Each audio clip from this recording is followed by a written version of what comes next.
entre le procureur spécial qui n'était pas satisfait, parce que vous avez compris à travers tout le processus qu'on a décrit que ce qui intéresse monsieur le procureur spécial, ce n'est pas la recherche de l'infraction, mais c'est la privation de liberté des personnes mises en cause.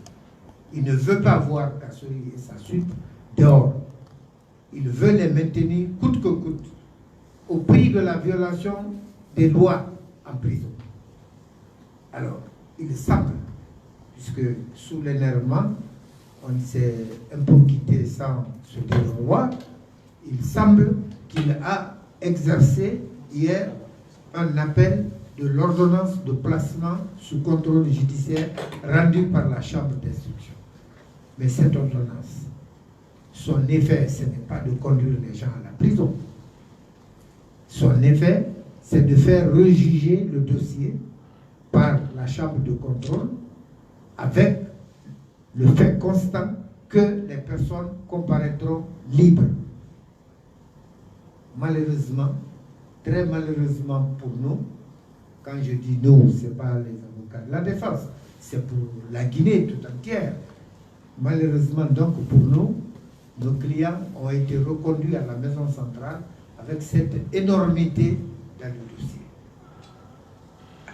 Il faut que vous compreniez, que l'opinion nationale et internationale sache que ce qui est en train de se faire ne se fait pas sur la base du droit, c'est en train de se faire sur la base des sentiments que et les autorités et les juges, plus précisément le procureur spécial, n'est-ce pas, veulent. Ils ne veulent pas que Kassory et sa suite soient en liberté. On use de tous les moyens et au prix des abus pour les maintenir en prison. Il faut donc considérer que la détention à partir d'hier de ces personnes est sans base légale, est sans décision de justice. C'est la seule volonté du procureur qui a refusé de mettre en exécution la décision rendue par la Chambre de contrôle. Alors quand c'est comme ça, il ne sert à rien de dire que la justice serait la boussole des actes que les autorités et à tous les échelons seraient posés par les autorités. Non, nous ne sommes pas en train de vivre ça. On se rend compte que la boussole, en tout cas, est complètement déboussolée. Ce à quoi on a cru n'est plus en train de se passer. L'espoir qu'on avait que certaines pratiques auraient cessé, mais c'est de plus belle qu'elles continuent d'être employées malgré la promesse tenue par les nouvelles autorités. Alors, nous, on a sérieusement peur parce que quand le droit disparaît, c'est la force, c'est la brutalité qui va refaire surface. Or, nous sommes au XXIe siècle, avec le niveau de développement de la science et de la technologie que chacun connaît. Il est regrettable que nous soyons encore, nous, en Guinée, ici, au stade primaire, comme si nous n'étions pas là lorsque l'évolution se faisait. Alors, je ne monopoliserai pas la parole. Mon suivant, ça va être Maître C, je pense, et il va vous dire ce qu'il ressent lui-même et quelle appréciation donne-t-il sur ce qui s'est passé hier au niveau de la Chambre de l'instruction. Je vous remercie. Merci mon très cher confrère, ce que je ressens, c'est la honte.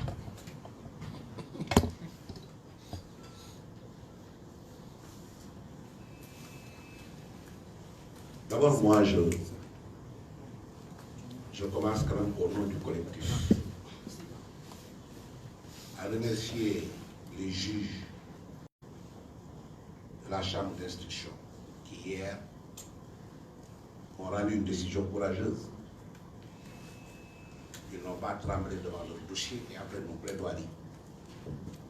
Ils ont mis en liberté nos clients. En précisant d'ailleurs que nos clients comparaissaient libres devant eux. Donc Donc si c'est comme si nos clients venaient de chez eux et étaient présents devant eux. Donc s'ils les libèrent, ils devaient retourner tranquillement chez eux, ce qui n'a pas été le cas. Alors nous, les charges qui pèsent sur nos clients, les poursuites qui ont été initiées par le procureur très spécial, ne nous inquiètent pas. Nous avons vu le dossier. Et nous savons, et nos clients demandent même à être jugés pour laver leur honneur. Pour que leur dignité soit rétablie. Parce que devant ces charges-là, ils sont à l'aise pour prouver qu'ils n'ont rien fait. Et le procureur le sait. Et les juges le savent. Nous sommes tous des juristes. Personne ne peut tromper personne. Mais notre problème, c'est quoi? C'est que nous avons un procureur très spécial qui privilégie ses sentiments personnels, ses convictions personnelles au détriment de l'application de la loi. Il l'a dit lui-même. Dans un de ses réquisitoires médiatiques, il a dit lui-même qu'il n'avait pas besoin de preuves, qu'il n'avait pas besoin d'investigation. Il connaît bien les prévenus. Il a vécu avec eux. Il connaît leur train de vie et c'est pourquoi il les poursuit. Et d'ailleurs, les enquêteurs à qui il avait confié le dossier lui ont retourné le dossier en lui disant, en l'absence d'indices dans cette affaire, nous retournons votre dossier. Malgré tout ça, il poursuit.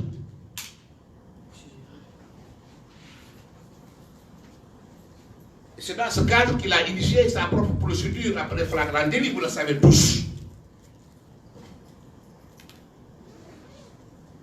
Flagrant délit dans lequel il poursuit pour le délit de détournement de deniers publics sans pour autant préciser le montant pour chaque prévenu qu'il a détourné. On n'a jamais vu ça. On vous dit, vous avez volé de l'argent, vous avez détourné de l'argent, mais on n'indique pas le montant que vous avez détourné. On n'indique pas dans quelles circonstances vous l'avez détourné. On n'indique pas quand vous l'avez détourné. On n'a pas besoin d'être juriste pour savoir que ça ne tient pas là. On vous dit, on vous poursuit pour l'enrichissement illicite. Cela veut dire que vous vous êtes enrichi illicitement, sans vous indiquer la liste de vos biens immobiliers et mobiliers, sans vous mettre en demande de justifier même votre train de vie. Ça ne s'est jamais vu. On vous poursuit pour corruption, sans dire qui est le corrupteur et qui est le corrompu. Et dans quelles circonstances vous avez indûment donné de l'argent ou reçu de l'argent. Vous voyez donc que nous sommes à l'aise devant un tribunal où le public est là, dans un débat contradictoire, parce que jusqu'à présent, où je vous parle, le procureur spécial n'ose pas se mettre devant nous pour un débat contradictoire. Et nos clients vont démontrer que tout ça, c'est du pipeau. Alors le com, c'est ce qui s'est passé hier. En initiant sa procédure de flagrant délit, il avait décerné un mandat de dépôt contre nos clients. Et c'est lui-même qui devait nous dire, je ne poursuis plus sur la base du flagrant délit. Donc toute cette procédure-là devient caduque, nulle et non abolie. Et notamment les conséquences de la procédure, notamment le mandat de dépôt. Il devait avoir l'élégance, la courtoisie, au moins de lever son mandat de dépôt, dans la mesure où il a renoncé à sa procédure. Ça, on n'a pas besoin d'être juriste pour comprendre. Vous avez une voie. Vous dites que vous n'allez plus dans cette voie, vous empruntez une autre voie. Vous l'abandonnez. Vous abandonnez tout. Mais il fait subsister son mandat de dépôt. Et il saisit le juge d'instruction, qui initie une nouvelle procédure d'information. C'est une nouvelle procédure. Et c'est pourquoi, quand nos clients comparaissent devant le juge d'instruction, on appelle ça en droit la première comparution. En droit, il n'était plus détenu. Et c'est le procureur de la République qui les avait détenus en fait. Et quand on a saisi le président de la CRIEF, il a dit, même si le procureur les détient, cette détention prend fin quand ils vont comparaître devant le juge d'instruction. C'est écrit noir sur blanc dans une décision de justice. Donc hier, nos clients, en droit, ont comparu libres. Les magistrats de la chambre d'accusation leur ont accordé la liberté immédiate. Ils devaient rentrer chez eux. Le procureur très spécial, sous prétexte qu'il a fait appel de la décision de ces juges courageux, les a maintenus en prison, ne vont pas les libérer. Et depuis hier, nos clients sont séquestrés, sont arrêtés arbitrairement. Et ça, il faut que le peuple guinéen le sache, parce que la justice est rendue au nom du peuple guinéen. Le peuple a le droit de savoir ce qui s'est passé. Même l'opinion internationale a le droit de savoir ce qui s'est passé ici en Guinée, parce que ça n'honore pas la Guinée. Alors, nous allons user de toutes les voies de droit pour faire cesser cette arrestation arbitraire. Le procureur spécial est allergique au droit. Même quand il parle, il ne fait pas référence au droit. Alors c'est le magistrat. Il peut recevoir des instructions. C'est son problème, c'est le magistrat debout. On n'est pas contre. Mais quand il s'agit de requérir ou d'appliquer, il faut qu'il applique le droit. Parce que lui, il sait que dans son réquisitoire qui a saisi la chambre d'instruction, il avait demandé qu'on décerne le mandat de dépôt contre nos clients. Si son mandat de dépôt était valable, il n'aurait pas demandé à nouveau qu'on décerne le mandat de dépôt contre nos clients. Et la chambre d'instruction a refusé de décerner le mandat de dépôt. Donc, nos clients devaient être libres, il le sait. Alors, ce que nous constatons encore, c'est qu'il y a un cas jurisprudentiel, il y a un autre prévenu qui était dans les mêmes conditions que nos clients. Je ne dois pas citer le nom. On avait initié la même procédure de flagranterie contre lui. On avait décerné un même mandat de dépôt contre lui. Il a comparu devant la chambre. La chambre l'a mis en liberté dans les mêmes conditions que nos clients étaient mis en liberté. Cette personne est maintenant libre. Et nos clients ne sont pas libres. C'est ce que l'on appelle la rupture du principe d'égalité des citoyens devant la loi. On fait une discrimination entre un prévenu et d'autres prévenus, ce qui n'est pas normal. Il faut qu'on lui pose la question. Monsieur le procureur spécial, je vous pose la question. Pourquoi ce prévenu est rentré chez lui et pourquoi nos clients ne sont pas rentrés chez eux? Il faut répondre à cette question-là. Ça démontre qu'il n'est pas juste, que la loi n'a pas été appliquée, que ce sont les sentiments personnels qui ont prévalu. C'est un acharnement personnel sur nos clients. Et je ne sais pas pourquoi. Et l'avenir tranchera, nous jugera. Il ne sera pas procureur spécial éternellement. D'autres avaient fait comme lui. Et l'histoire l'a tranché. Qu'il le sache. Et nous ne baisserons pas les bras. Nos clients ne baisseront pas les bras. Et j'en profite pour faire un appel solennel aux autorités politiques de ce pays de faire respecter la loi, la dignité des personnes humaines. Tous les Guinéens sont égaux en droit. Il faut que les autorités rappellent le procureur spécial à l'ordre. Il faut qu'il applique la loi. Et nous nous battrons jusqu'au bout. Je vous remercie.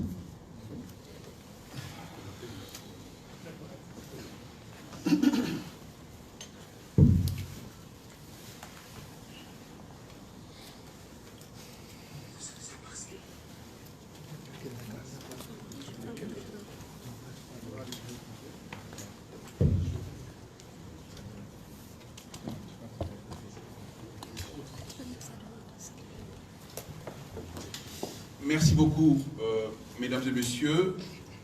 Mon nom est Mamadou Ismaïla Konaté. Je ne vais pas épeler. Je suis avocat à Bamako. Et je voudrais d'abord saluer mes excellents confrères. Me dire combien je suis heureux d'être là avec eux. D'être là avec eux. Que pour les images, il faut bien qu'on se mette correct. Voilà. Donc, pour dire combien je suis heureux d'être avec eux, heureux d'être en Guinée et heureux de faire partie de cette défense en faveur de M. le Premier ministre Ibrahima Kassory Fofana, mais de deux autres de ses collègues, le ministre Diané, dont les confrères sont là pour occuper pour lui, et le ministre Oye Guilabou. 3 personnes qui sont privées de leur liberté depuis 45 jours aujourd'hui dans des conditions d'indignité telles qu'il n'est pas normal que dans ce pays, des organisations de défense des droits de l'homme, les peuples épris de paix et de justice, les journalistes et communicants que vous êtes, vous ne soyez pas indignés, j'ai envie de vous dire de vous indigner. De vous indigner parce qu'il y a un proverbe chez moi qui dit que lorsque vous voyez, comment on appelle doigt en français encore? Le charognard. Quand vous voyez un charognard sur un cadavre humain et que vous vous contentez de dire charognard, lève-toi du cadavre de cette personne-là, vous n'avez absolument rien dit. Dites plutôt charognard, lèvez-vous du cadavre humain. Parce que le sort réservé à celui-là est le même qui est réservé à tout le monde. Deuxième remarque que je voulais faire, c'est que pendant très longtemps, on a l'habitude de venir dans des pays pour dire que ce qui se passe mal est de la faute, par exemple, du colonel Doumbouya, est de la faute du Premier ministre, est de la faute du ministre de la Justice lorsqu'il faut parler de dossiers judiciaires, est de la faute du procureur général, mais en l'occurrence, ce n'est ni la faute du colonel Doumbouya, ni la faute du Premier ministre, ni la faute du ministre de la Justice, ni la faute du procureur général. Il y en a un et un seul qui sera responsable et coupable de tous ces crimes, c'est le procureur spécial, qui a décidé, alors qu'il n'en avait ni le droit, ni le pouvoir, ni la qualité, ni l'autorité, de décerner mandat contre 4 personnes qu'il a fait coffrer à la prison de Conakry. Deuxièmement, pour faire coffrer, il a emprunté un chemin dans des conditions frauduleuses par rapport à la loi, en invoquant le flagrant délit. Et vous avez compris d'ailleurs, mesdames et messieurs les journalistes, qu'il n'a jamais utilisé ce chemin-là pour toutes les autres personnes qui ont été poursuivies dans les mêmes conditions que le Premier ministre Ibrahima Kassory Fofana et les autres. Il n'a emprunté cette voie que dans le seul et unique dessein de mal faire, c'est-à-dire de mettre en prison et de maintenir en prison. Ce dessein maléfique est le même qu'il poursuit, y compris aujourd'hui. Non seulement il a opté pour un chemin procédural, il a décidé lui-même de bifurquer en violant la loi, mais en même temps, il a décidé de se séparer de la procédure et de confier cette procédure à une juridiction, cette fois-ci composée de juges et pas des moindres, la juridiction de la chambre de l'instruction. Hier, on a eu affaire à des juges et à des vrais juges. Pour votre information, le procureur n'est pas juge. Le procureur ne juge pas. Le procureur est une partie au procès, comme lorsque vous avez en face une personne qui demande à être payée d'une créance contre une personne qui est débiteur ou débitrice de cette créance. Le procureur n'est que pour représenter l'intérêt général, il est une des parties. Ce qui fait que comme nous, il peut exprimer une demande dans le cadre d'une procédure à laquelle le juge donne suite ou ne donne pas suite. En l'occurrence, hier, il a fait 2, voire 3 demandes. Il a saisi la chambre de l'instruction en ayant constaté lui-même que sa démarche initiale de flagrant délit était totalement frauduleuse et vouée à l'échec. Il s'est confié à une juridiction à laquelle il a demandé, première chose, d'inculper Ibrahima Kassory Fofana, le Premier ministre, et le ministre Diané, le ministre Oye Guilabou de plein d'infractions. La juridiction à laquelle il a demandé a répondu favorablement par rapport à cette demande. La deuxième demande, alors même qu'il n'indiquait pas que ces 3 personnes qu'il poursuivait devant la chambre de l'instruction étaient déjà domiciliées à la prison de Conakry, il est venu demander à nouveau, non pas qu'on les maintienne en prison, la nuance, mais qu'on les renvoie encore en prison. Et je le disais, pour une seule personne, pour un même fait, pour une même procédure, pour les mêmes infractions, on vous dit, allez en prison, un titre vous accompagne. Le régisseur de la maison d'arrêt de Conakry vous reçoit. Un deuxième titre vous accompagne pour les mêmes situations. C'est exactement lorsque vous allez devant le médecin qui vous consulte 2 fois pour vous procurer 2 ordonnances pour le même mal dont vous souffrez. Vous allez vous présenter à la pharmacie avec les 2 ordonnances pour payer 2 fois les mêmes médicaments. Ridicule. Hier, la deuxième demande consistait justement à les renvoyer en prison. Et les juges qui en ont été saisis ont répondu simplement: Monsieur le procureur, sur votre demande, on reconnaît qu'ils doivent être poursuivis. Sur votre demande, vous demandez à ce qu'on les renvoie en prison. Nous ne voyons pas la nécessité de les renvoyer en prison. Ils n'ont pas été renvoyés en prison. Il y a eu une ordonnance qui les a placés dans des conditions de liberté restreintes. En disant, vous n'avez pas le droit de faire ci, vous n'avez pas le droit de faire ça, durant ça, vous devez accomplir telle et telle obligation. C'est exactement ça, les conditions de placement telles que le juge en a décidé hier. Je vous en parle parce que c'est public. C'est d'autant plus public que non content de cette décision, dans laquelle le procureur spécial n'a pas eu gain de cause, et nous on en était satisfaits, si ce n'est que sur le point et montants qui ont été indiqués pour la caution étaient énormes.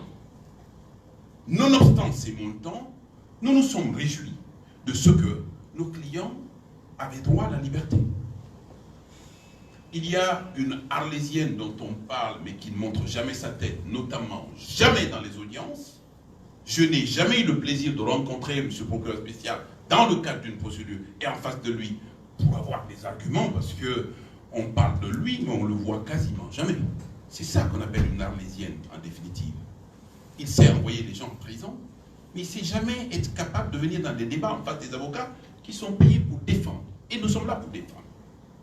Cette décision négative qu'il a prise hier, il s'est empressé d'ordonner aux gardes, et j'étais là, lui-même en personne. Son propos est le suivant, je le cite texto: embarquez-les. C'est moi qui dis, et j'assume. Embarquez-les. C'est moi qui dis, et j'assume. Et il parlait comme ça au peloton des gardes pénitentiaires. Embarquez-les. S'agissant de personnalités d'un tel gabarit. Ibrahima Kassory Fofana, fils de cet État authentique, plusieurs fois ministre, Premier ministre. Lorsque vous voyez un vieil imam, quel que soit son âge, il a droit au respect. D'abord pour son âge. Ensuite pour la notabilité qu'il représente. Et ensuite pour le rang qui est le sien et l'érudit qu'il est. Si le Premier ministre Ibrahima Kassory Fofana en est réduit à être à la merci des procureurs spéciaux qui lui hurlent dessus de cette façon-là, je ne suis pas sûr que ce soit véritablement la leçon de grande courtoisie que l'on peut donner dans ce pays que je connais, qui est un pays paisible, respectueux. Non seulement il a dit ça, mais il a fait suivre d'appel. C'est-à-dire qu'il a exercé une voie de recours contre la décision qui a été rendue hier. Or, classiquement, et vous pouvez le reprendre, parce que lorsque vous avez une personne qui est détenue physiquement, régulièrement, que cette personne comparaît devant un juge qui prend une décision de le remettre en liberté, lorsque le procureur exerce une voie de recours, un appel contre cette décision, bien évidemment, l'appel est suspensif. On est dans une matière spécifique. Mes confrères vous l'ont dit, c'était en première comparution. Et deuxièmement, la question de la liberté avait été tranchée par le juge. À partir du moment où il a tranché, l'appel du procureur spécial, qu'il sait inopérant, qu'il sait inefficace, qu'il sait irrégulier. Il l'a fait dans le seul et unique but de les maintenir en prison, là encore dans des conditions d'illégalité absolue. J'ai été le premier ici en disant que nous avons une démarche frauduleuse du procureur spécial. Quand je l'ai dit ici, un certain nombre de personnes me sont tombées dessus en me disant « Mais vous êtes sûr de ce que vous dites ?» Je confirme. J'affirme. J'ai été le premier à parler également d'acharnement personnel de ce procureur-là. J'ai bien l'impression qu'il en veut personnellement à Ibrahima Kassory Fofana, mais pas qu'à lui, au ministre Diané, au ministre Guy Labogui. Pour quelle raison? Lui seul peut savoir. Parce que c'est lui qui allait prendre possession justement de la parole sur les médias et dire qu'il les connaissait personnellement, qu'il les avait vus personnellement, qu'il n'avait pas besoin davantage de dire autre chose, qu'il a des choses dans son dossier qui lui permettent de les maintenir en prison et de les faire payer. Où est la régularité de ce procureur spécial à être encore procureur spécial dans le cadre de ce dossier? Bien évidemment, il veut exercer un appel dans des conditions que nous contestons. Mais je vous dis simplement que la question qui est posée, c'est la question de la liberté. Le premier juge qu'on est allé voir sur la question de la liberté nous a dit exactement: le mandat de dépôt que vous évoquez devant moi n'est pas sans difficulté. Il y a de grosses difficultés sur ce mandat-là, la nature de ce mandat et les effets que produit ce mandat, j'en conviens. Il dit: ce mandat n'étant pas couvert par la loi, moi, président de la CRIEF, je décide que ce mandat-là va se maintenir jusqu'à ce que vos clients comparaissent devant la chambre de l'instruction. Et c'est ce qu'on a fait hier. Et hier encore, la même chambre de l'instruction, par le biais du président, nous a dit, lorsqu'on a insisté, écoutez, messieurs les avocats, moi je ne suis pas saisi de ce mandat que je ne reconnais pas. Et il rappelle d'ailleurs la caducité de ce mandat. Donc aujourd'hui, on maintient en prison, première hypothèse, sur la base d'un mandat qui est mort il y a longtemps. Comment voulez-vous qu'un cabri mort puisse encore produire quelques bruits? Le cabri dit, mais quand il est en vie. Mais quand le cabri est mort, point de cabri.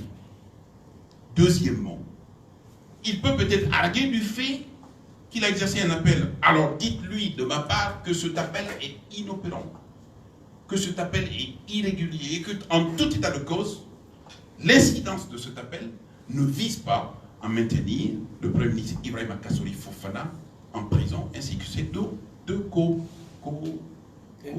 co-accusés ou co-inculpés. Vous devez vous indigner. Parce qu'un ancien Premier ministre en prison, ce n'est pas glorieux.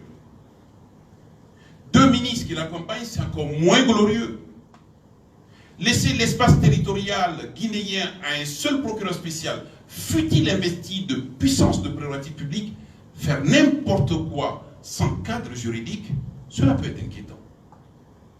Mesdames et messieurs, l'état de droit, c'est en Guinée, c'est au Mali, c'est au Sénégal, c'est au Libéria. Nous sommes des défenseurs de l'état de droit avant d'être des avocats. Quand vous avez plus d'une dizaine de confrères, et pas des moindres, deux anciens bâtonniers, un bâtonnier, des confrères qui ont à peu près une fois et demie en termes d'âge professionnel l'âge du procureur spécial, il y a lieu de prendre très très au sérieux. Nous avons tout à faire cessant. Nous nous sommes installés en Guinée pour rappeler que le droit est d'application stricte lorsqu'il s'agit de droit pénal. Les actions, c'est que contre ces irrégularités, contre ces violations de droit, contre ces atteintes graves au droit et à la liberté des individus qui ont besoin de respect, nous allons répondre au procureur spécial par tous les moyens que le droit nous procure. Qui se le disent comme dit, qui se le tiennent comme prêt, le combat de la justice, le combat judiciaire, nous allons le mener en Guinée.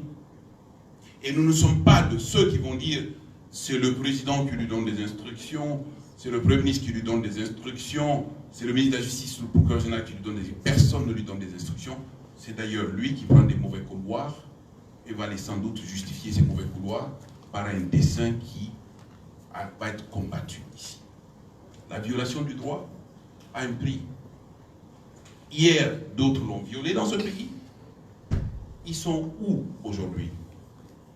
Aujourd'hui, le procureur spécial va le violer.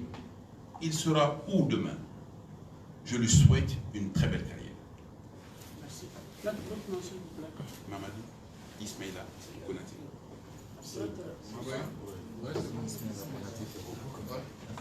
Donc, reviens ici.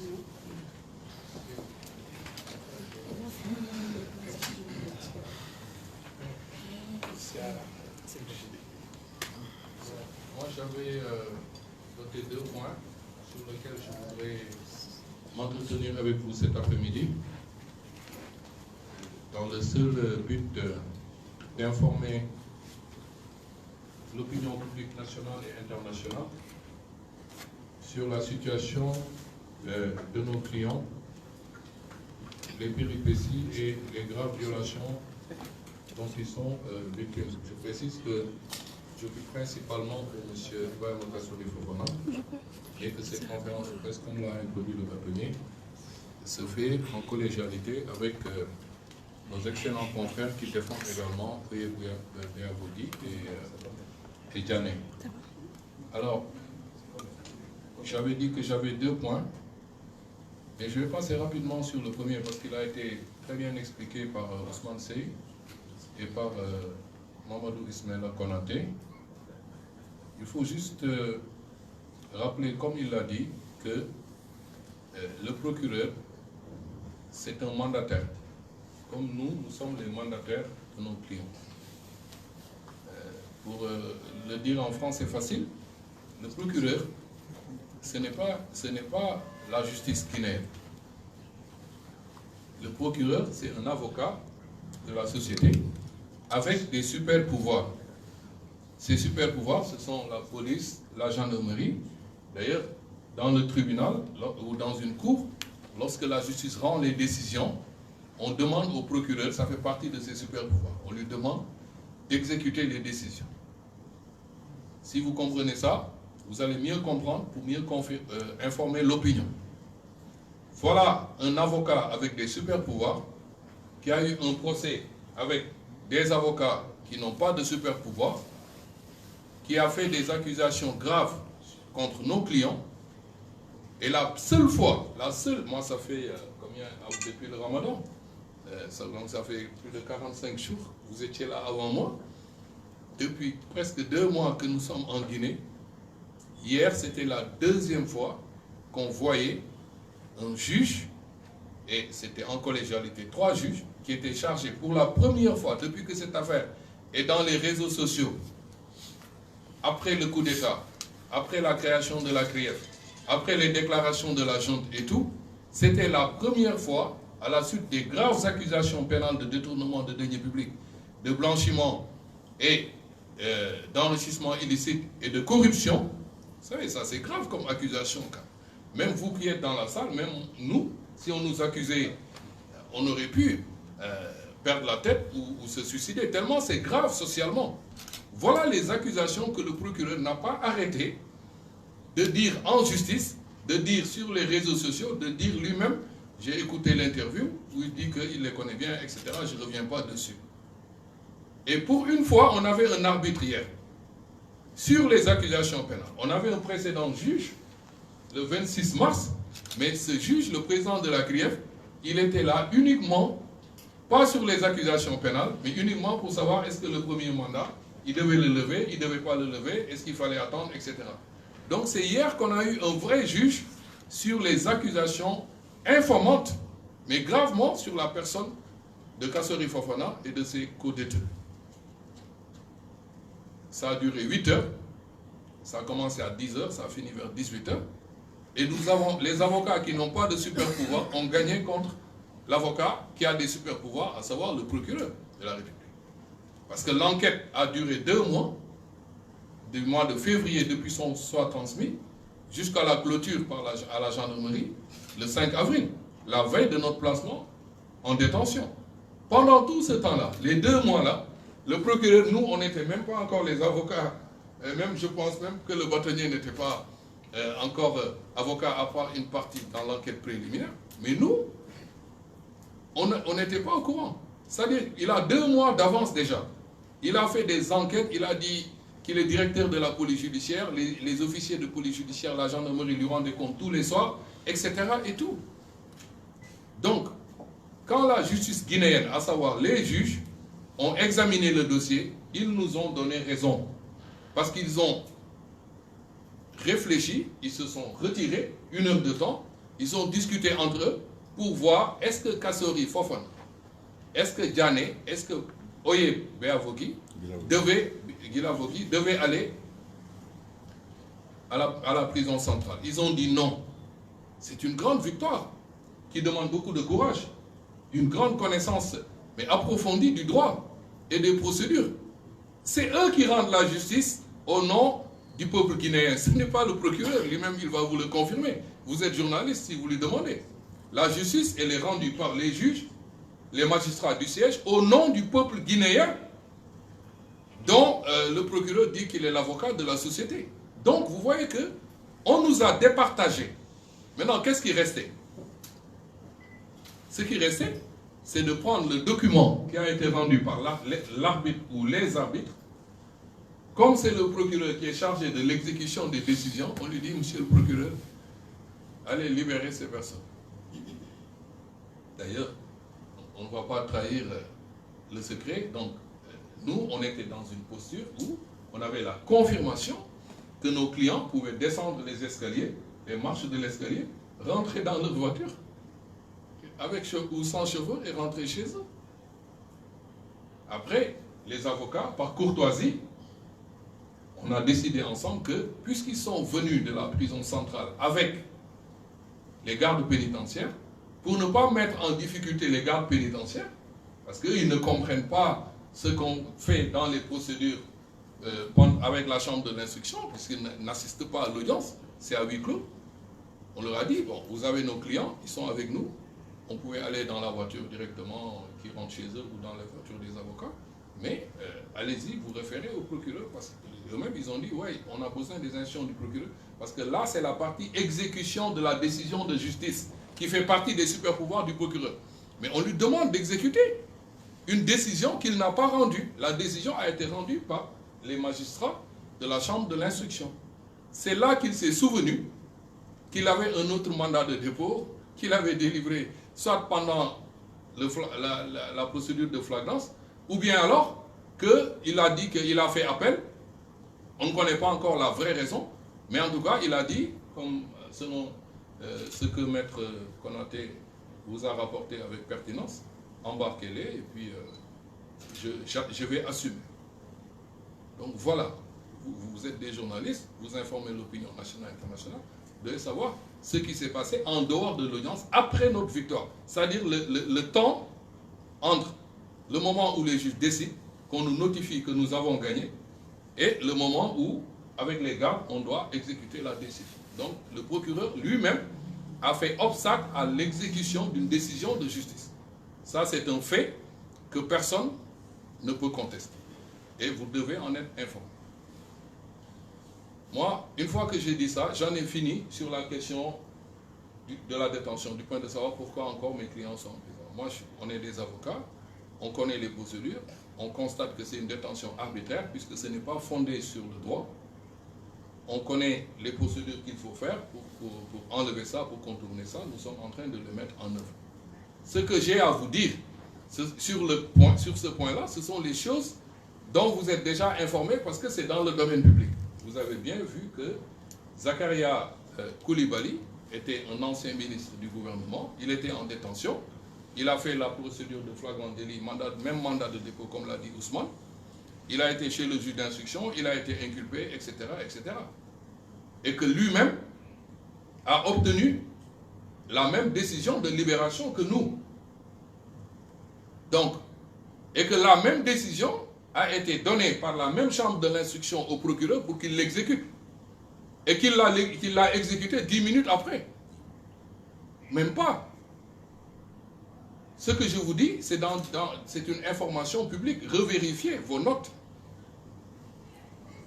Donc, il a fait une demande le même jour. La demande a été transmise au procureur le même jour. le procureur l'a retourné le même jour. Le même jour, il a été mis en liberté et sous contrôle judiciaire, avec cautionnement comme nous. Et le même jour ou le lendemain, le procureur a exécuté la décision. Il n'a pas dit embarquer Koulibaly. Donc, si je dis ça, je n'en dirai pas plus. Et ça n'a rien à voir avec le secret de l'instruction. C'est des choses qui sont déjà dans le domaine public. Moi, j'étais au Sénégal. C'est vous-même de la presse qui m'avez informé qu'il y avait un co-détenu de mon client qui était dehors. Je n'étais même pas en Guinée. Parce que je pars, je reviens, je pars, je reviens. Si je dis ça, j'ai fini. Maintenant, je vais vous dire ce qui m'intéresse moi le plus. Parce que mes confrères ont largement expliqué. J'ai voulu repasser dessus. En France, c'est facile. Parce que quand je parle à la presse, moi, je parle au peuple et à l'opinion. Donc, j'essaie d'utiliser les expressions les plus simples, les plus compréhensibles pour toucher le plus grand nombre. Ce qui m'intéresse, c'est de rendre hommage, comme mon excellent confrère et doyen Ousmane Sey, à la justice guinéenne et aux magistrats du siège qui ont examiné le dossier. On a expliqué que de long en large, que voilà, c'était des accusations légères, etc. Même s'ils ne nous ont pas suivis en nous inculpant, ils ont décidé quand même que nous méritions de rester en liberté. Ça, il faut leur rendre hommage. Mais, si nous voulons être objectifs aussi, et cohérents avec nous-mêmes, nous trouvons que la caution de 20 milliards de francs guinéens est manifestement exagérée. Ça, c'est le point de vue de la défense, c'est le point de vue de M. Fofana. Ça ne s'explique pas. On vous a expliqué que, à l'entame de cette conférence de presse, que dans l'accusation pénale, personne ne dit le montant qu'on aurait détourné. Personne ne dit qu'on a un train de vie exagéré, extraordinaire. Donc d'où ça sort le montant de 20 milliards? C'est au doigt mouillé, on ne sait pas. C'est quelque chose sur laquelle nous ne sommes pas d'accord en tant que défense et en tant que M. Kassori Fofana, et nous avons saisi ce matin la justice à cet effet, afin que nul n'en ignore, que l'opinion publique nationale et internationale ne puisse pas penser, parce que, vous savez, il y a des choses dans la vie, c'est le regard, on ne va jamais vous le dire. Vous sortez, on va même vous féliciter. Hein, organiser des fêtes et tout, mais le fond de la pensée, c'est que quand même, 20 milliards de francs guinéens en Guinée, en Afrique, même sur le plan international, on dit, pour un ancien Premier ministre, c'est beaucoup d'argent, c'est une somme astronomique. La défense ne peut pas accepter ça. Ça, c'est quelque chose que nous avions décidé indépendamment de l'appel du procureur. Donc nous allons contester ça selon les procédures et juridictions guinéennes afin qu'elle soit réduite à sa plus simple expression pour un montant raisonnable. Je n'aime pas trop revenir sur les comparaisons, mais vous voyez que le montant de la caution qui a été fixé pour M. Fofana est de 6,8 fois plus cher, plus élevé que le montant qui a été fixé pour Koulibaly. 3 milliards de francs guinéens, 20 milliards de francs guinéens pour notre client. Je pense, j'ai fait les calculs tout à l'heure, mais j'ai oublié les chiffres, mais pour Diané, c'est presque 20 fois plus, ou 10 fois plus. C'est 10 fois plus. 3 milliards, 30 milliards. Donc pour M. Oye également, c'est la même chose. Donc, ça fait partie des choses sur lesquelles nous devions attirer votre attention et vous dire que ce n'est pas quelque chose que nous ne cautionnons pas, ce cautionnement. Cautionner sur le plan moral pour dire que c'est quelque chose que nous allons contester. Et je vous ai donné une comparaison. Il n'y a pas d'appel dans notre procédure, c'est un co-détenu. Il était ministre comme nous. Je ne connais pas le fond de son dossier, mais moi je sais que dans mon dossier, il n'y a pas un franc guinéen de détourné. D'ailleurs, on ne me le reproche pas. C'est une accusation vague, je ne reviens pas dessus. Voilà. Le deuxième point sur le cautionnement, c'est qu'il faut que le peuple de Guinée et l'opinion internationale aussi le sachent. Vous savez, les avocats et les juristes, des fois, leur langage, c'est trop compliqué. Même ailleurs, ce n'est pas seulement ici. La caution, le cautionnement, les gens ne savent pas réellement ce que ça veut dire. Dans l'opinion, de façon populaire, on peut penser que c'est un paiement que vous payez que vous reconnaissez l'infraction. Vous reconnaissez avoir volé. Et que maintenant, vous dites, bon, ça va, j'ai volé, mais je mets le montant là, et puis laissez-moi rentrer chez moi. Non. C'est une garantie. C'est une garantie pour la représentation. Ça n'implique, mais en aucune façon, une reconnaissance de culpabilité. D'ailleurs, nous, notre stratégie, si le bâtonnier ne m'interrompt pas, je peux la dévoiler, hein, c'est de rester en liberté et d'obtenir le non-lieu devant les magistrats instructeurs. Je ne pense pas qu'une juridiction pourrait nous renvoyer. Si on est renvoyé devant une cour, on fait un procès public et on gagne en direct, en live, et tout le monde verra ce qu'il y a réellement dans le dossier. Donc, voilà ce que j'avais à dire comme 2 premiers points sur le cautionnement. Le dernier point, c'est quelque chose dont on ne parle pas souvent, mais dans le contrôle judiciaire, vous devez vous présenter de façon périodique au greffe de la juridiction pour émarger. Ça aussi, c'est des choses qui font que nous ne sommes pas très satisfaits. On trouve que les dates sont rapprochées et qu'il faut qu'on voit, comme l'appel existe déjà, comment on peut faire en sorte que ça puisse moins entraver la liberté. Vous savez, il y a la privation qui vous met en détention, mais vous pouvez avoir aussi d'autres entraves. Mais comme c'est une procédure pénale par étapes, etc., c'est des choses qu'on peut voir plus tard. Je pense que j'ai bien relu mes notes. J'ai dit l'essentiel de ce que j'avais comme message pour pouvoir vous donner des éclaircissements sans déflorer le secret de l'instruction. Je vous remercie, M. le bâtonnier, messieurs les journalistes.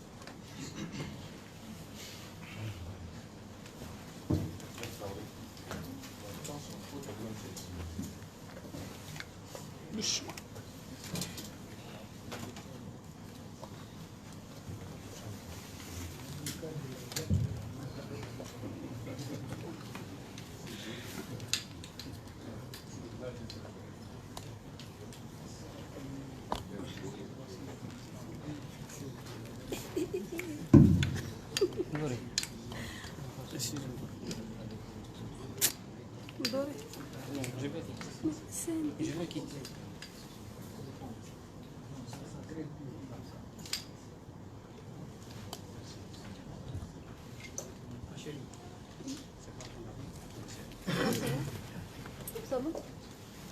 J'ai toujours dit revenir après les doyens Konaté ici, c'est pas toujours facile. Mais il faut toujours marteler pour dire que moi, franchement, j'ai eu peur hier du comportement du procureur spécial.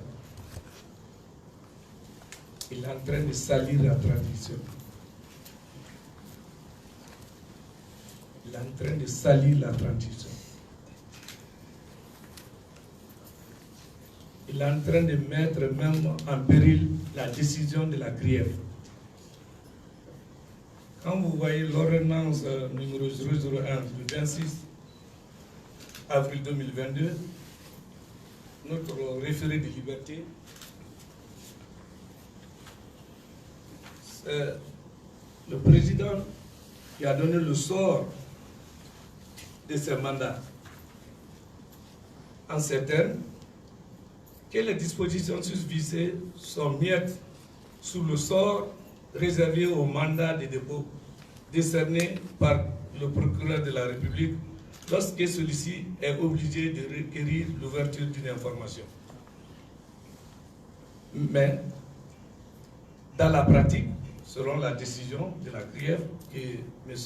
Ali Touré, le procureur spécial, ne veut pas respecter, dans la pratique, ce mandat décerné contre les prévenus conserve sa force exécutoire jusqu'à leur première comparution devant le juge d'instruction. C'est-à-dire le mandat du 6 avril, selon cette décision que M. le procureur très spécial, selon le doyen Ousmane, que moi je qualifie toujours procureur roi, il fait ce qu'il veut, il est clairement dit que son mandat n'est valable dans la pratique que jusqu'à la première comparution. Jusqu'à la première comparution. Donc, hier, dès la décision de contrôle, de placement de nos clients sur le contrôle judiciaire, même si le procureur relevait appel, sur quelle base ils vont se retourner en prison? Parce que le mandat n'est plus valable. Il n'y avait pas une décision préventive, c'est-à-dire une décision de maintien en détention préventive. Si nos clients étaient sous le mandat de dépôt antérieurement par une décision de justice, que ce soit juge d'instruction ou juridiction de jugement, on pouvait ordonner la liberté. Le juge d'instruction peut ordonner la liberté. Le procureur peut s'opposer. Son appel a un effet suspensif. Mais il n'y a pas une décision antérieure de détention. C'est là où il s'est suicidé, où il a prouvé qu'il est amateur aussi en droit. Parce qu'il n'y avait pas une décision de détention préventive. C'est sérieux.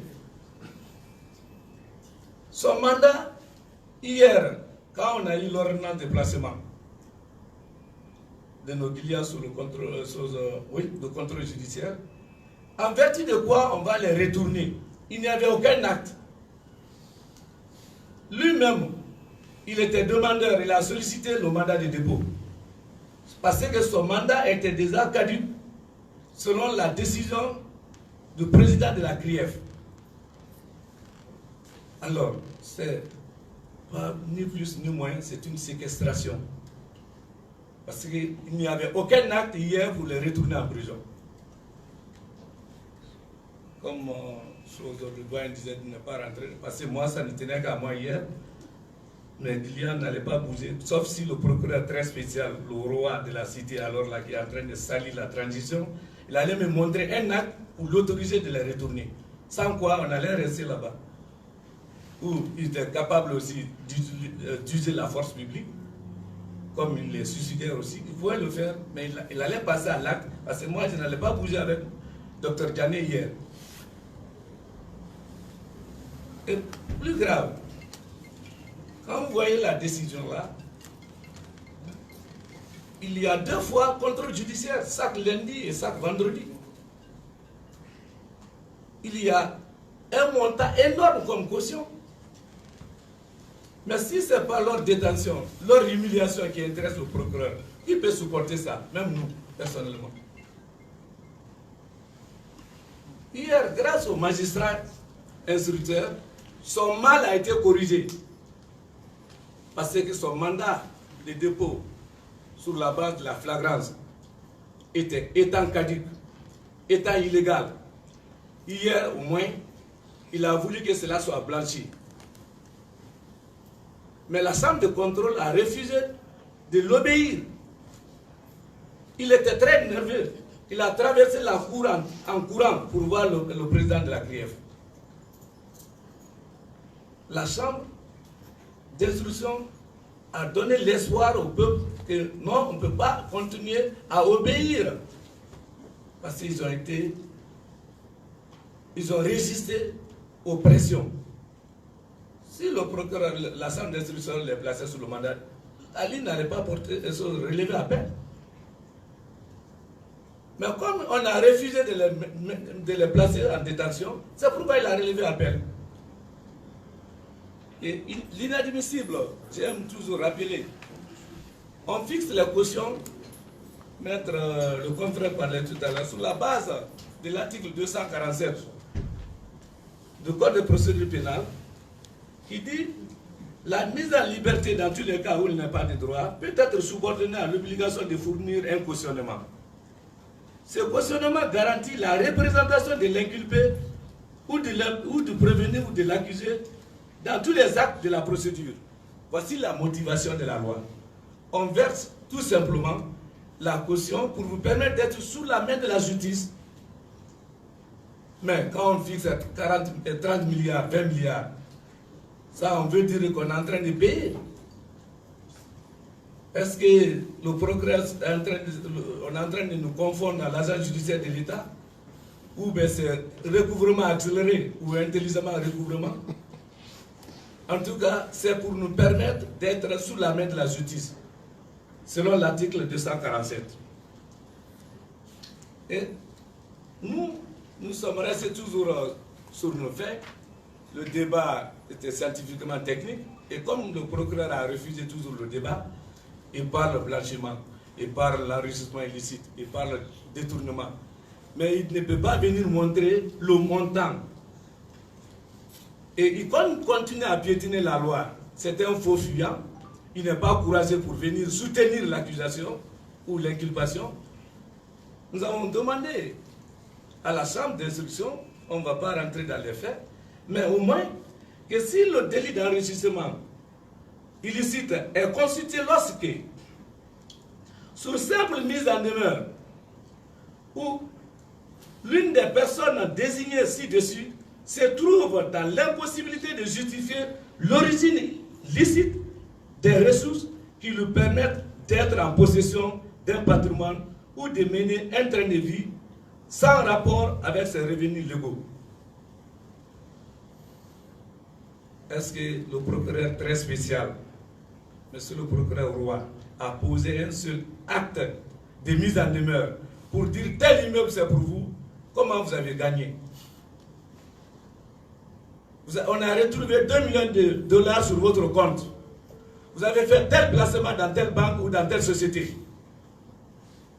Avec des titres ronflants, sans fait précis, sans montant. Et d'ailleurs, si on ne fixe pas, on ne prévoit pas un montant, sur quelle base on fixe les cautions? Parce qu'il faut que la caution aussi reflète au moins le montant incriminé ou reproché.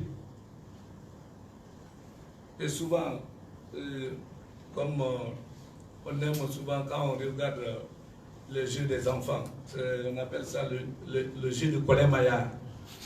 Et on aime ça, c'est ce que le procureur est en train de tenter. Osa gagné, osa perdu. Donc, si ça ne marche pas, oui, quand on va bander les yeux d'un enfant, et s'il il saute dans les carreaux, il suffit de toucher la ligne, on lui dit vous avez perdu. Et partout, le procureur spécial à l'ITURE va mettre son pied, va dire osa perdu. Parce qu'il ne peut pas soutenir l'accusation. Il n'est pas courageux. Il n'est ni élégant, ni courageux. Parce qu'il doit venir nous affronter scientifiquement dans une audience publique. Pourquoi il fuit le débat? Vous ne pouvez pas humilier les personnalités, les séquestrer, les envoyer en prison sans aucun acte et continuer à être en costume et un VA dont vous n'avez jamais bénéficié sauf par offre de l'État. Oui, ça, si c'est la corruption, ça aussi c'est la corruption. Parce qu'on vous a donné, parce qu'il n'est pas supérieur aux autres magistrats. Alors moi je voudrais qu'on donne un train de vie à Dr Kassori, à Dr Djané, s'ils ont des jets privés en Guinée, qui ne justifient pas leurs revenus. Vous avez vu quoi avec ces inculpés qu'on ne peut pas justifier avec leurs revenus? On a demandé quoi afin de justifier pour pouvoir parler de blanchiment, pour parler de l'infraction d'enrichissement illicite. En tout cas, il n'y a jamais une mise en demeure préalable. Qu'on nous donne la liste des biens, c'est assez. On est trop insultés. Tout le monde nous traite de voleurs. Mais on a volé quoi? Cessez de mentir au peuple guinéen, désormais. Cessez de mentir au peuple guinéen. On a volé quoi? Nous sommes restés sur nos fins. C'est assez de continuer à humilier les personnalités de ce pays. De toutes les façons, chacun a son tour sur le coiffeur. Je vous remercie.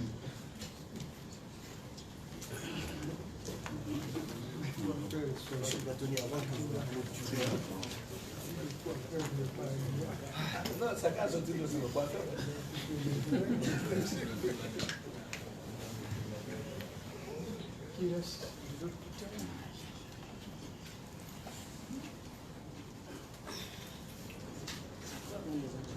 C'est bon, on peut...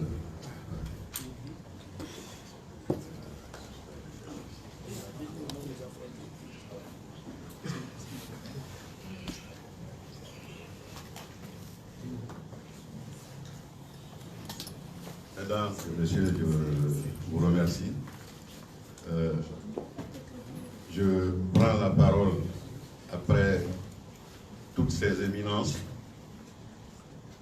pour dire 2 ou 3 choses par rapport au jazissement incongru du procureur spécial.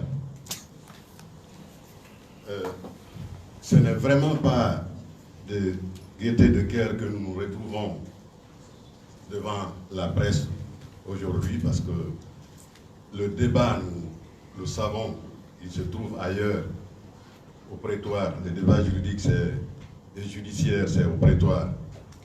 Mais quand il y a violation flagrante des droits de l'homme, on est obligé d'user de notre droit de dénonciation ou de notre devoir de dénonciation. C'est ce qui nous amène ici. Ce n'est pas pour plaider la cause de nos clients, mais c'est pour alerter et informer l'opinion nationale et internationale sur la grave violation des droits de nos clients. Aujourd'hui, ce sont eux. C'est pourquoi il ne faut pas se taire dessus. On ne peut pas garder le silence sur ce qui est en train de se passer. Aujourd'hui, ce sont eux, ce sont nos clients. Mais demain, ça peut être vous, ça peut être nous autres avocats. Donc, si nous gardons le silence, nous devenons complices et cela risque de nous rattraper. Nous ne voulons pas être rattrapés par l'histoire. C'est pourquoi nous prenons le devant et nous dénonçons. Le procureur spécial est dans une dynamique, dans une logique où il faut absolument que nos clients croupissent en prison. Depuis le début de cette affaire, il est dans cette logique-là. Et cet acharnement-là, si on ne l'arrête pas, ces agissements, si on ne les arrête pas, elles risquent d'écorcher, d'entamer la crédibilité même de la juridiction. Quand le dossier a été déféré par les officiers de police judiciaire après l'enquête préliminaire, ils savaient pertinemment qu'il avait un dossier vide. Ils savaient pertinemment qu'en saisissant la chambre d'instruction à l'époque, que rien n'allait en résulter, que personne n'allait être placé sous mandat de dépôt, que personne n'allait être inculpé d'ailleurs. Parce qu'il n'y avait strictement rien. Mais comme il était dans la logique d'envoyer les gens en prison, il s'est accroché à la procédure de flagrant délit. Il a enclenché la procédure de flagrant délit qui n'avait, encore une fois, d'autre objectif que d'envoyer les gens en prison. Une fois cette envie-là assouvie, ce besoin-là est satisfait, il fait un retournement de veste. Il change de direction, alors qu'il avait clignoté à droite, il laisse la droite, il rentre à gauche, pour saisir la chambre de l'instruction. Là également, il demande à cette chambre, parce que ce qui devait se passer dans les conditions normales, à partir du moment où il a changé de direction, sa procédure-là est caduque, il devait faire une main levée du mandat de dépôt qu'il a décerné. Ce mandat était devenu caduque. Mais il ne l'a pas fait et de façon flagrante, il a violé la loi, il a saisi la chambre d'instruction pendant que ce mandat caduc était encore là. Sachant que le mandat était effectivement caduc, il a demandé deux ou trois choses à la chambre d'instruction. Il a demandé d'inculper nos clients, ce qui prouve que son inculpation est tombée. Deuxièmement, il a demandé à ce qu'un mandat de dépôt soit décerné contre nos clients, ce qui veut dire que le mandat son mandat également n'avait plus de sens. Et la troisième chose, il a demandé d'entreprendre des mesures conservatoires sur les biens de nos clients. Malheureusement pour lui, la Chambre n'a retenu qu'une demande sur les trois qu'il a avancées. C'est l'inculpation de nos clients. Le mandat n'a pas été décerné, aucune saisie n'a été ordonnée. Alors, je ne vois pas, nous ne comprenons pas pourquoi le procureur spécial tient vaille que vaille à maintenir de façon illégale nos clients en prison. Je le disais tantôt, la façon dont les choses sont en train de se passer à la CRIEF, la suite d'un certain nombre d'événements risque d'entamer sérieusement la crédibilité de cette juridiction. Lorsque le procureur spécial a engagé, en évitant la chambre d'instruction, parce qu'il savait que les magistrats qui étaient là-bas n'allaient pas le suivre dans cette dérive-là, il a engagé la procédure de flagrant délit. Entre-temps, on a revu la composition de cette chambre. Il y a eu des mutations. Il y a des magistrats qui ont été mutés. Pour quelles raisons? Suivez mon regard. Une nouvelle équipe est là, pensant qu'il pouvait avoir gain de cause. Mais quand le dossier est vide, il est vide. On ne peut pas faire autrement. On ne peut pas réinventer la roue. Ça aboutit à la même chose. Alors, qu'est-ce qui se passe? Pourquoi le procureur spécial ne peut pas respecter la décision de la chambre d'instruction? Il s'inscrit dans une logique de banalisation des décisions de la Cour de répression des infractions économiques et financières, mais il s'inscrit également dans la banalisation des droits de l'homme, des droits et des libertés de nos clients. Une décision a été rendue, on vous l'a dit ici, on n'était pas à 100% d'accord avec la décision. On avait des réserves, notamment par rapport au cautionnement. Mais nous avons respecté la décision de la Cour. Mais si le procureur spécial, il n'est pas d'accord avec la décision de la Cour, ça va, il n'y a pas de problème. Mais qu'il respecte quand même cette décision-là. C'est pourquoi nous lui demandons de libérer nos clients conformément à la loi. Parce que ce sont les prisonniers du procureur spécial. Ce n'est pas la justice, hein. Ce sont les prisonniers du procureur spécial. Et c'est pourquoi, ici, solennellement, nous lui demandons de libérer nos clients conformément à la loi, conformément à la décision qui a été rendue par la Chambre d'instruction. J'en ai fini. Je vous remercie. Bon, je ne serai certainement pas le dernier à parler. Je dois tenir, me semble-t-il, si toutefois un confrère n'aura pas à rajouter. Je voudrais prendre la parole juste pour faire la description du caractère rebelle des actes posés par le procureur spécial de la CRIEF. Pourquoi je parle de rébellion? Quand mon confrère, le généreux Maître Konaté, en des termes bien clairs, a décrit les expressions avancées par le procureur spécial pour tenir tête à l'exécution d'une décision souverainement rendue à la suite des débats contradictoires, houleux, et qui ont été tenus par des avocats éminents ici présents, pour lesquels j'ai le grand plaisir de leur dire merci, parce que j'ai pris part. Et c'est un débat vraiment honorable pour le peuple de Guinée. Et c'est à l'issue de ces débats que la décision là a été prise par des juges pour lesquels nous avons également le plus grand respect, car ils ont eu le courage de dire au parquet, c'est-à-dire au procureur spécial, que ce que vous faites est anormal. Nous rendons la liberté à M. Kassori Fofana, à M. Mohamed Diané, à M. Oye Guilavogui.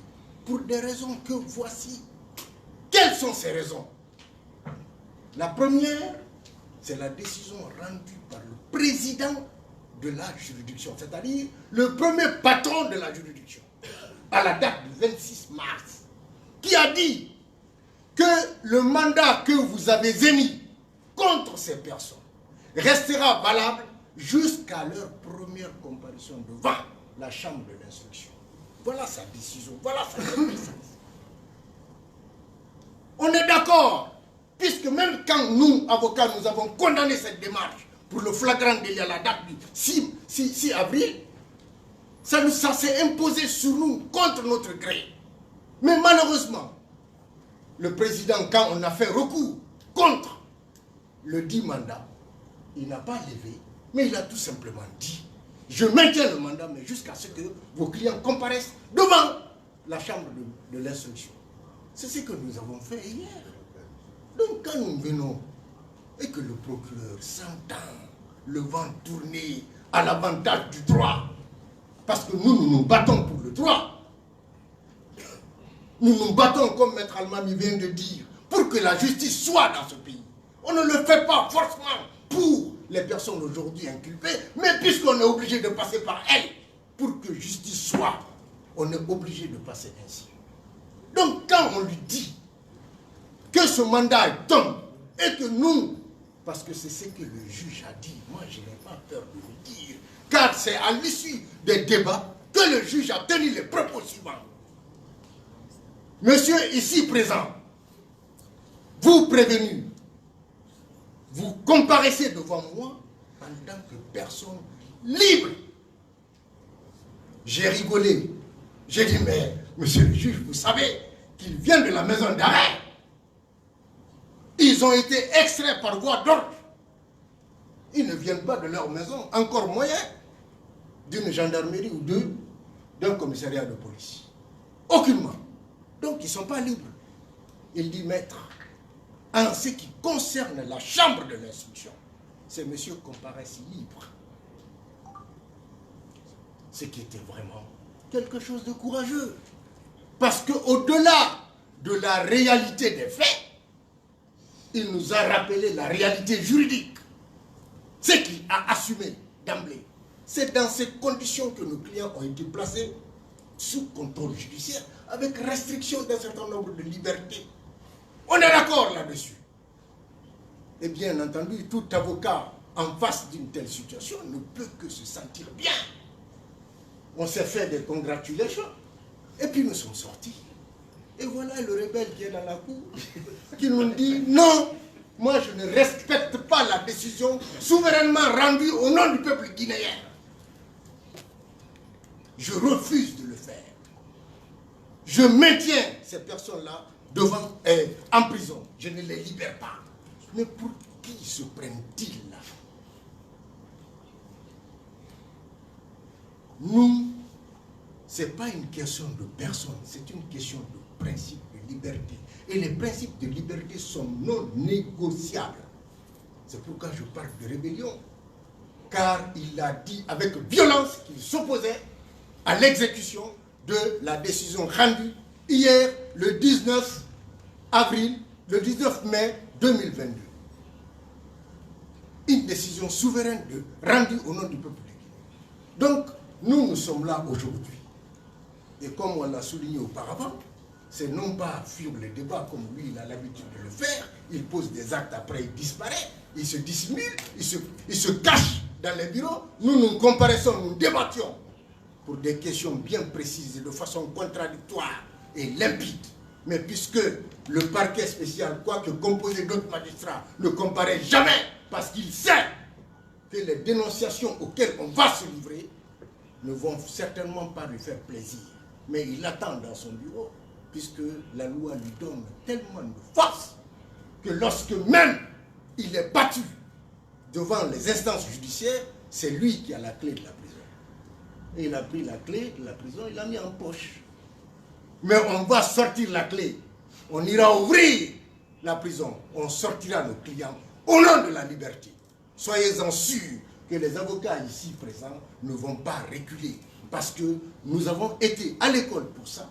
Nous avons été avocats pour ça. Et nous irons dans ce sens-là jusqu'à ce que justice soit dite. Et car nous avons confiance aux éléments aujourd'hui qui composent la CRIEF, malgré les subterfuges auxquels il s'est livré pour essayer de procéder à un remaniement sordide qui a abouti à la mise en place d'autres juges. Mais nous sommes sûrs et certains que même si on change 100 000 fois, il y aura des juges qui seront toujours accrochés au bon droit pour rendre la justice. On ne peut pas continuer dans un pays à donner des instructions qui ne sont pas respectueuses des droits de l'homme pour continuer comme ça. C'est impossible. On ne peut pas vivre à vase clos. Il faut qu'on se conforme à la loi pour le bénéfice de tout le monde, de notre peuple et même de nos autorités. Je vous remercie. Moi, je pense que... Est-ce qu'il y a des questions?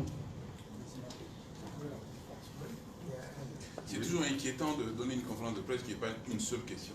Deux choses. Ou on vous a ennuyé, vous prenez les notes que vous prenez, ou on ne vous a pas ennuyé, mais en fait vous n'avez aucune envie de nous parler.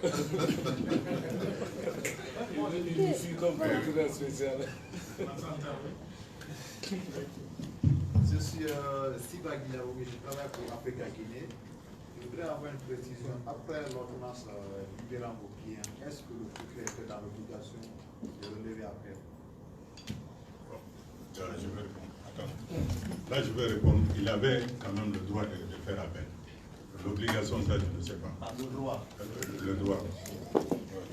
D'accord.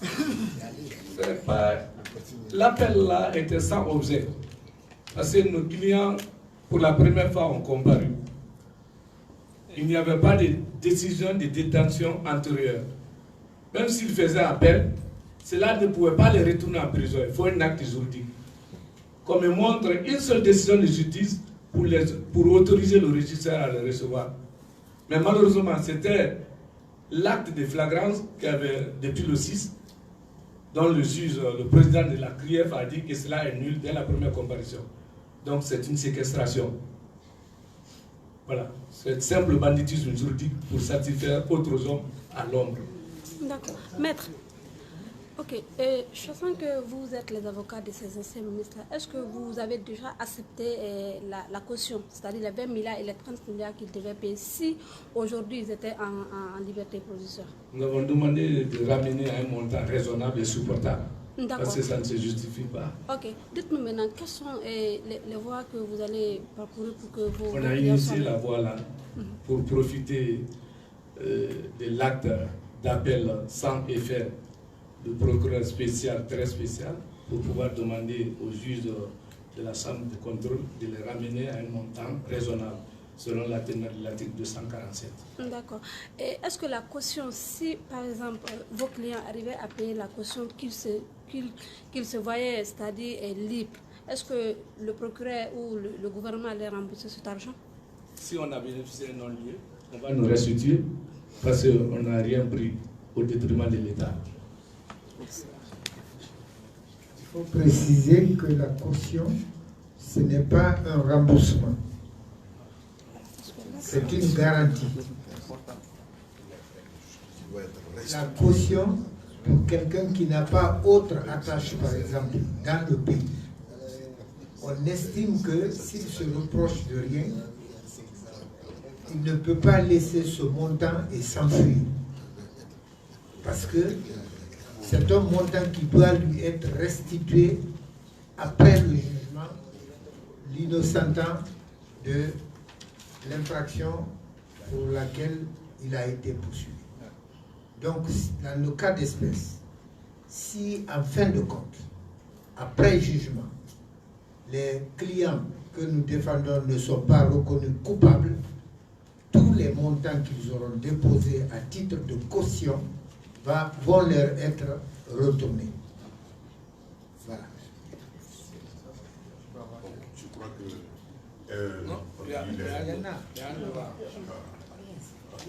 Laissez-les. Bon, Monsieur, vous allez oui. Est-ce que les cautions imposées à vos clients, est-ce que c'est en vertu de quoi on a imposé ces cautions? Est-ce qu'ils ont été reconnus coupables dans l'affaire? Je veux savoir ça. Ils ne sont même pas jugés encore. Ils ne sont pas interrogés sur le fond. Mais puisqu'ils devaient être mis en liberté ou laissés en liberté pour peut-être redouter leur fuite éventuelle, il faut leur prendre quelque chose qui pourrait les empêcher de se soustraire, de partir. Voilà. Si vous avez le plus beau de vos habits qui vous permettrait de crâner là où vous pourrez aller, on vous le prend, on le garde. On dit attendez, vous ne le porterez que quand on va vous déclarer innocent. Donc, si vous êtes convaincu que vous êtes innocent, vous allez attendre pour ne pas perdre votre boubou et afin de le récupérer. Donc, ce n'est pas une condamnation. Et mieux, ce n'est pas une reconnaissance de culpabilité non plus. C'est une garantie. Et encore moins, ce n'est pas un montant qui représenterait la condamnation à venir. La caution, c'est tout ce qui concerne la garantie de paiement des frais de justice, parce qu'on estime que la procédure que l'on va déclencher engendre des frais pour le trésor public. Donc ces frais-là sont des montants qui sont consignés de manière à ce qu'au terme de la procédure, lorsque vous êtes condamné à payer les frais, pas les montants principaux, que vous soyez capable éventuellement de les couvrir à ce niveau. Exemple clair, vous allez prendre une maison à Bourbinet, vous rentrez là-dedans, le loyer est de 1 500 000 guinées. Ce loyer est payable par trimestre et à l'avance. Le propriétaire de la maison vous dit, on ne se connaît pas bien, payez en plus de ce montant les 3 mois qui servent de caution, au cas où, en sortant de la maison, vous avez des loyers en retard, ou vous avez de la casse à l'intérieur de la maison, sur lesquels je vais prélever, justement pour y aller. Encore une fois, il n'y a pas de condamnation parce qu'il n'y a pas de jugement. Et deuxièmement, il n'y a pas de culpabilité parce qu'il n'y a aucun montant de fixé. Et troisièmement, ce niveau de caution est anormalement fixé en Guinée. Dans tous les pays du monde, y compris en Chine, le montant de la caution n'est pas celui-ci. Et là, on a contesté devant le juge en lui demandant de ramener à des montants relativement acceptables. Des millions de dollars en caution, c'est-à-dire qu'on juge avant le jugement. Alors c'est quoi la seconde étape? Puisque